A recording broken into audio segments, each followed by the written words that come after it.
Okay, so we're going to continue with chapter 7. Chapter 7 looks at the actual rejections of liberalism. So yesterday we talked about socialism and its various forms. Today we're going to look at how that was practically playing out in society.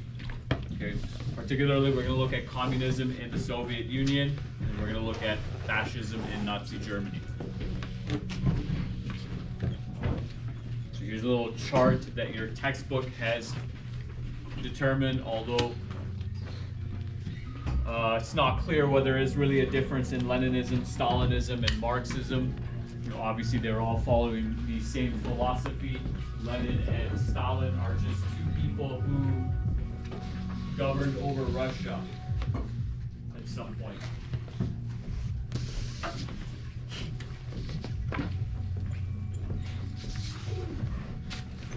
Okay, some of the political, economic, and social ideas, there may be a spot for you to write some stuff down here.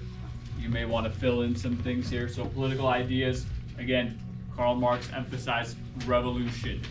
Your textbook and curriculum don't, speak honestly about it, but Karl Marx was talking about violent revolution.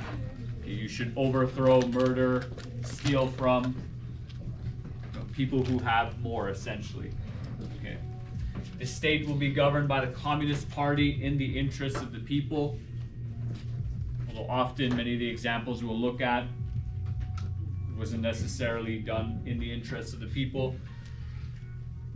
The political structure will have less hierarchy. Again, that turned out to be a scam in many of the systems we'll look at. There will be a more collective form of government with better representation for all people. Again, that was yet to be seen in many of these systems. Economic ideas, so collective ownership of the means of production. Again, when you look at Russia, when you look at China, what ended up happening was the government just took everything from the people and distributed it how they wanted it to be used. Private property will be abolished. That can also be read and interpreted as stolen from you, particularly when we look at Russia, China as well. Incomes will be equalized. In China, most people didn't really get an income, they just got food. Although they did get a bit of money, and again, that money didn't go very far for them. Classless society will be created. Not sure what that means, but there is definitely a ruling class in communist societies. Women will have equal rights. They were very much welcome to be equal in the suffering as the men were. It was created in many of these communist utopias, as they called them. There will be cooperation instead of competition. Well, there was a lot of coercion as well, which is the use of force.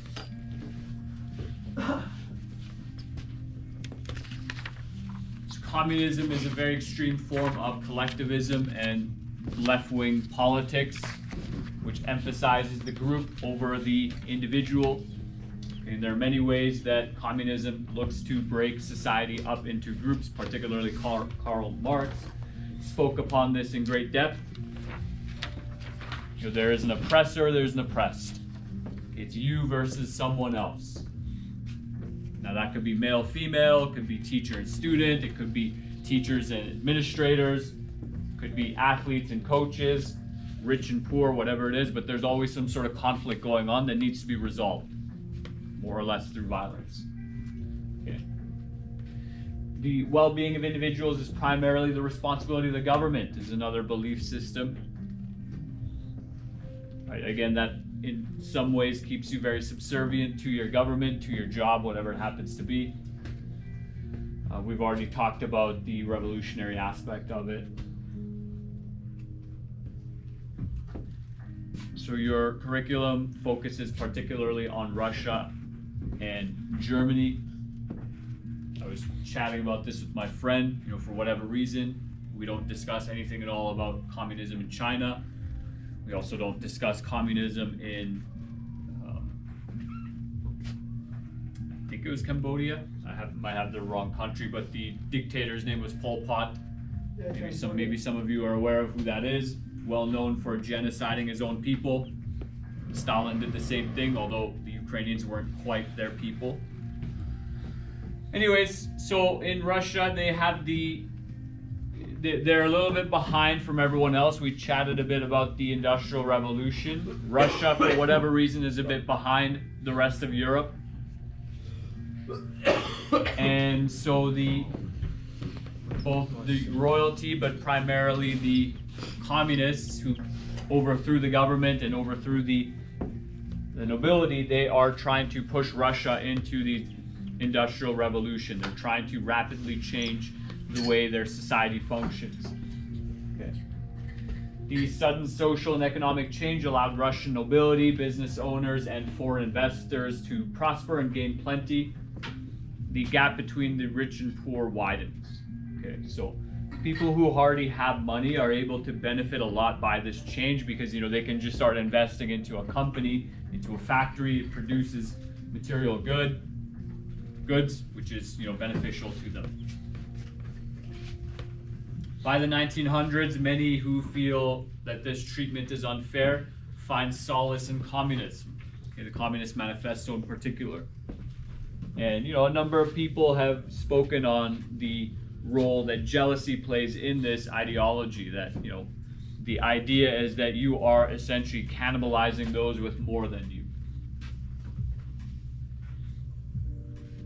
Although eventually in this slideshow we'll look at how the Russians cannibalize themselves, and I mean that quite literally.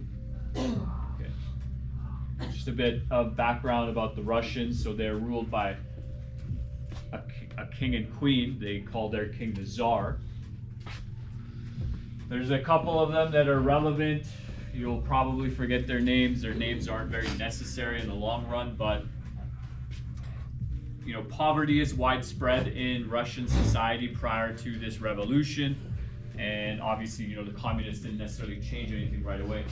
And today I don't know exactly how wealthy the average Russian citizen is, although they have a lot of millionaires and billionaires because there's a lot of criminality in their country, and there's a lot of advantages given to people who partake in the government. For example, Vladimir Putin has been in power for well over 20 years. I'm not sure if he's ever participated in an election, but he's certainly in charge and in power. Okay. Anyways, you have this one king, Tsar Alexander II. He implements some freedom for the serfs in 1861. Again, the word serf relates to a term from feudal societies where peasants farmed on land owned by someone else, and the price that I guess you could call it, the rent that they pay is their labor and food that they produce, and in return, in a good feudal society, the lord of that land will protect them. So the Tsar provides them a bit more freedom, and he introduces these liberal reforms over a 20-year period. Okay, so he got rid of things like capital punishment. He created local governments with representatives from all classes, allowed them to make decisions on taxation, education. So over a 20-year period, this king is adding more people's opinions into the society and how things run. Okay. Which again is very much a classical liberal idea, and a liberal idea in general. Okay. The equal rule of law. Anyways, there's a small group of people to whom these changes are not good enough, and in any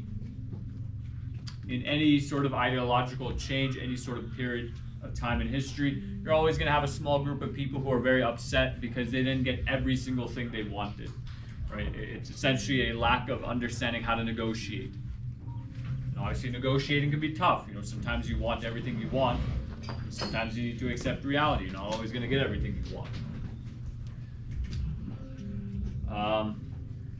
So this group attempts to assassinate the Tsar because, again, they're following this Communist Manifesto, this ideology that states, well, you need a violent revolution to overthrow people and make change. After the assassination, many of these reforms were overturned by Tsar Alexander III. So the person who succeeds this guy who makes these changes and tries to help out the common citizen, for his attempt at helping the people, he's shot, and his successor then says, you know what, I'm not going to do what that guy's doing, because clearly it put him into a grave, which revokes everything, right? There's a good saying, Don't bite the hand that feeds you.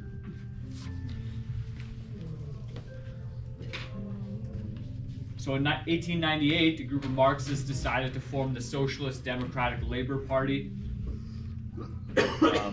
Interestingly enough, even the Nazis, their party was a labor party. They typically start off as socialists on the left-wing side.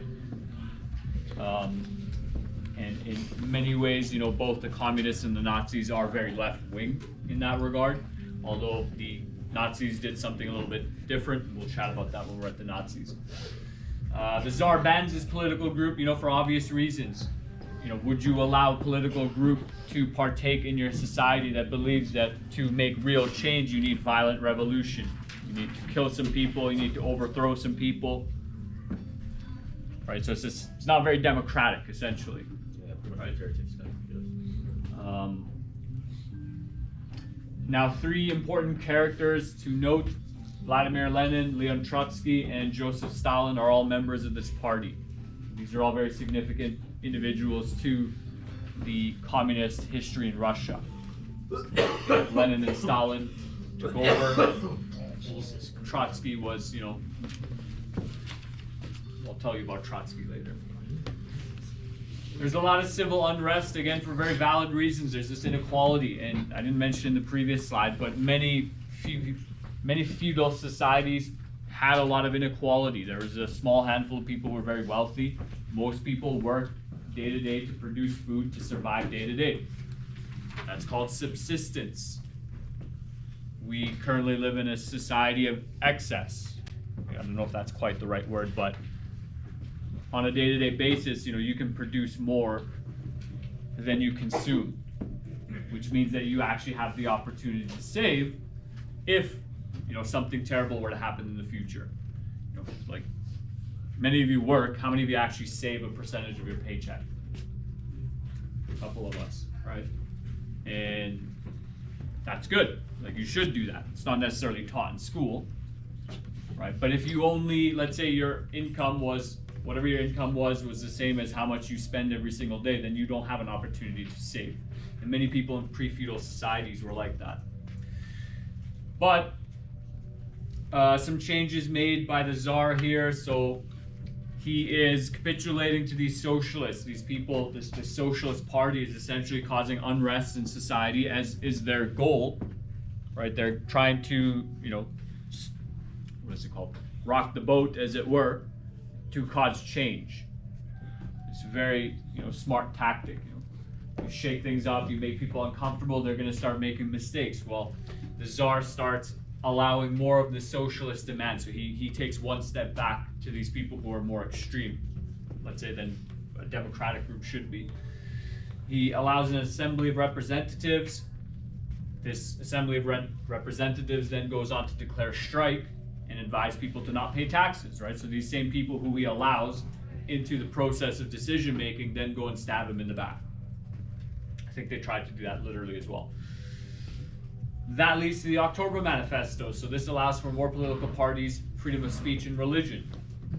It's not clear to me that they didn't have that beforehand, but again, we discussed in one of the previous lectures the different ways that political parties buy votes, right? And so this is a good way of getting, various religious people involved, people who want to speak either poorly about the king or whatever in praise. More political parties, you're essentially buying these votes by giving them things that they would want. But these three individuals, again, have a very nefarious plan in mind, more or less. So I think it's well established that Lenin was working hard to, cause as much damage to the Russian monarchy as he could. And that documentary we'll watch tomorrow will kind of highlight that. These events in 1905 are referred to as the First Russian Revolution, and they play a significant role in gaining popularity for socialism in Russia. Okay. And most of these people just simply have no idea what they're dealing with, and I've learned I think maybe the documentary mentions this, that Karl Marx didn't believe that a Marxist revolution would happen in Russia at all, let alone the first place for it to happen.